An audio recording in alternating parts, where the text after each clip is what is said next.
We decided that we wanted to wait a few years into marriage to have kids. It was a little bit harder than expected, to say the least. So we went through plenty of testing and doctor's appointments and everything like that. And so, long story short, it was very exciting when we did find out that we were actually pregnant. We enjoyed a really healthy pregnancy, an easy delivery, and a healthy infancy. So it was really magical to see kind of the older cousins interact with Townsend as an infant and all the grandparents engage. We have lots of family nearby. It was super nice. I think we started realizing things at around 6 months. Or the preschool or the daycare that he was at, his main teacher called us for a parent-teacher conference. At 6 months. What are we doing having a parent-teacher conference at 6 months? Yeah. And she had noticed some things, same things we were both concerned about that we actually never talked about with each other. We're doing daycare checklists of developmental milestones, and he was missing some of the milestones. I was trying really hard not to be a panicked first-time parent and not to overreact about things and remind myself that every kid does things on their own timeline. So I think at 6 months it was a few things, and then at 7 months it was more things, and at 8 months it was more things. And so it took him a lot longer to be able to get to a seated position than his peers, and then crawling was nowhere on the radar when his peers were crawling. So really his mobility was significantly delayed. I had no experience with special needs. I had no experience with any of that. So my thought was, we'll do some therapies and he'll get, caught up on his milestones. After the therapist said, when he was 9 months old-ish, that we needed to go see a developmental pediatrician. So at 12 months we started pursuing kind of an appointment with the best developmental pediatrician in town. And we ended up with diagnoses of global developmental delay, so behind in everything, hypotonia, which is a muscle condition, and sensory processing disorder. It was hard. It was scary. Because then it was just, what's going to happen in the next 6 months or, next month? Not what's going to happen for the rest of our lives and the rest of his life. We were definitely looking for answers. Yeah. We were definitely looking for someone to help and looking for answers and looking for kind of anything we could, wrap our minds around at the time. I think at that point, I still hadn't really fully wrapped my mind around how different he was going to be and how different his childhood was going to be and our parenting experience was going to be.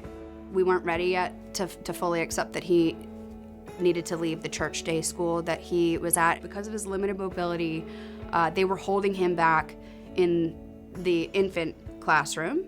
Our developmental pediatrician kept saying it's really important for him to be with neurotypical children his own age.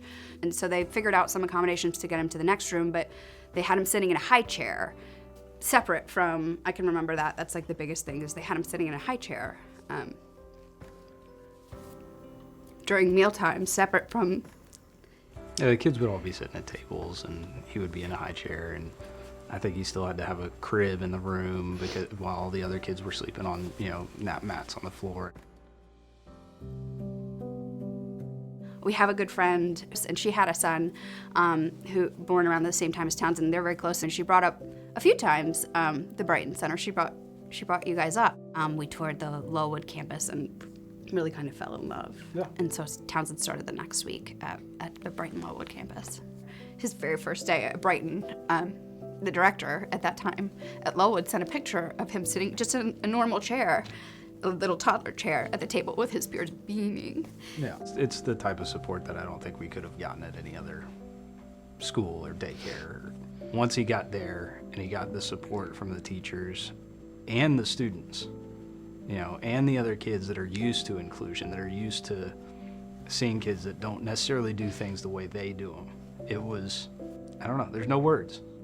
I think it helped his confidence and definitely our confidence with letting him do things, encouraging him to do things. The inclusion and the teaching of how to interact with each other at whatever level the kids were at gives me a ton of hope for the future. Every single classroom that he was in, it'd be like a receiving line. At least 3 or 4 kids every single day. I got to give Townsend a hug. Townsend's here, jump up from breakfast and go get him and go hug him and take him over to this chair or give him a book or whatever it was. I just absolutely loved that. That was one of my favorite parts of it. As we were approaching age 3, and we realized the significance of his needs was going to qualify him for special education in the public school system, that felt a little bit daunting to me, navigating that. We interviewed administrators, teachers, and parents in a number of different districts before we decided where we were going to live, and we ended up moving a couple blocks to go to the district that we do. And I think I assumed that a small district with the resources that they have would just automatically advocate for Townsend and know all the things they had to do for him. And now I realize that's just not a realistic expectation. Every time there's a change, it's tough. Going to first grade was tough. Coming from a place, he had been at Howard for 4 years. You know, he did BBCD 3, 4, and then 2 years in kinder in the same class. So that was the ultimate comfort zone. And to be like, okay, nope, here we go. We're going into a different comfort zone. Not only are we going to a different school, different teachers, different aides, different support systems, different special needs teacher, different bus driver, but new kids. What I worry about more is as he gets older and the kids get older and they're not around, you know, special needs kids enough, or they didn't, you know, attend a Brighton or something like that where they had exposure to it at a very young age, then they'll start to, you know, shy away from him.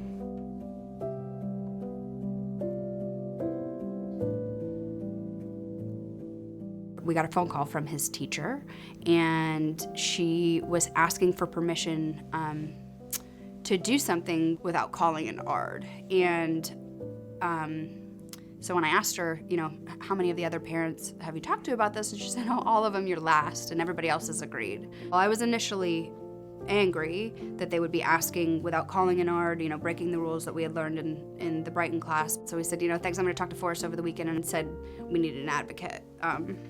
And we called an ARD. And then I think it was just eye-opening that school districts, they're not subject matter experts. And bringing an advocate with us to our ARDs or meetings allows them to be the subject matter expert in the room on our side of the table, which I hate to say that, but you really do have to advocate for Townsend's needs, because the school is trying to navigate all of their needs.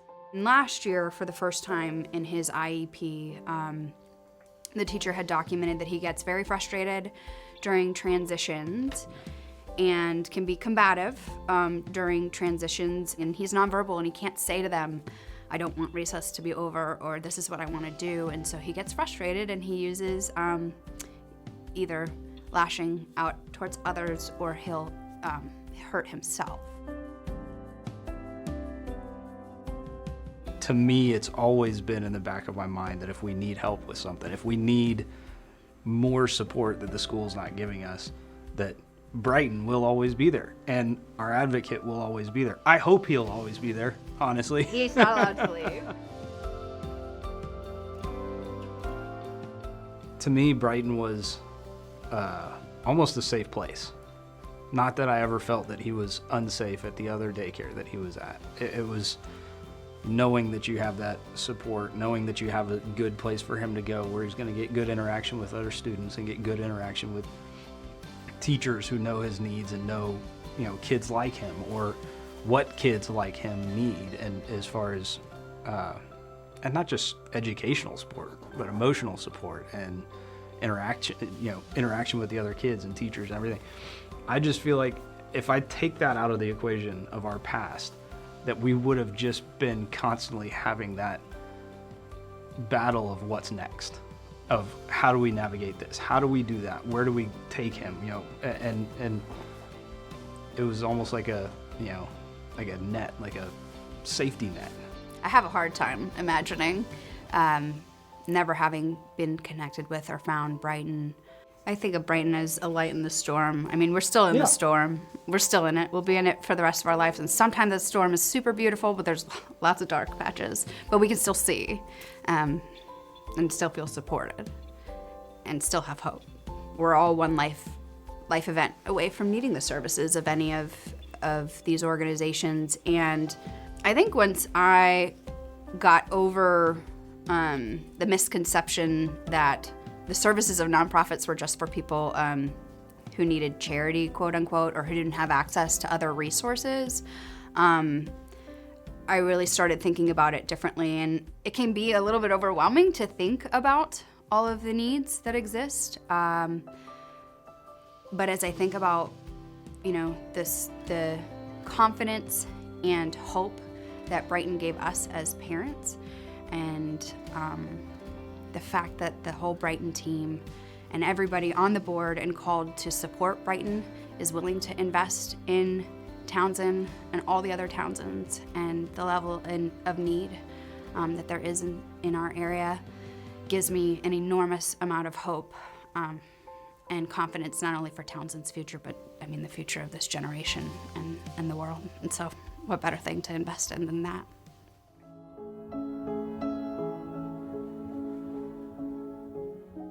Keep teaching people how to enjoy life and enjoy the simple things. He's an amazing kiddo, and I couldn't imagine life without him. I wouldn't change anything. I wouldn't change him. I wouldn't change what we've gone through or what we're gonna go through. So just keep being you, if you will. Keep being Townsend. Keep being the kid that everybody wants to spend time with because it's so much fun. I would share how thankful I am to him for everything he's taught us, for being the best teacher I've ever had. How thankful I am to him for making me a better person, and for showing us all the little beautiful things in life that before him I took for granted, like shadows and light. And how proud I am of him for his determination and grit.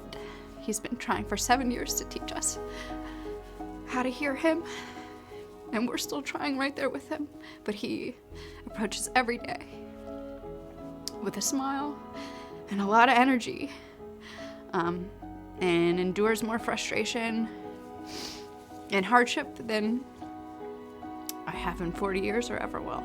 So I would want to thank him and tell him how proud I am of him.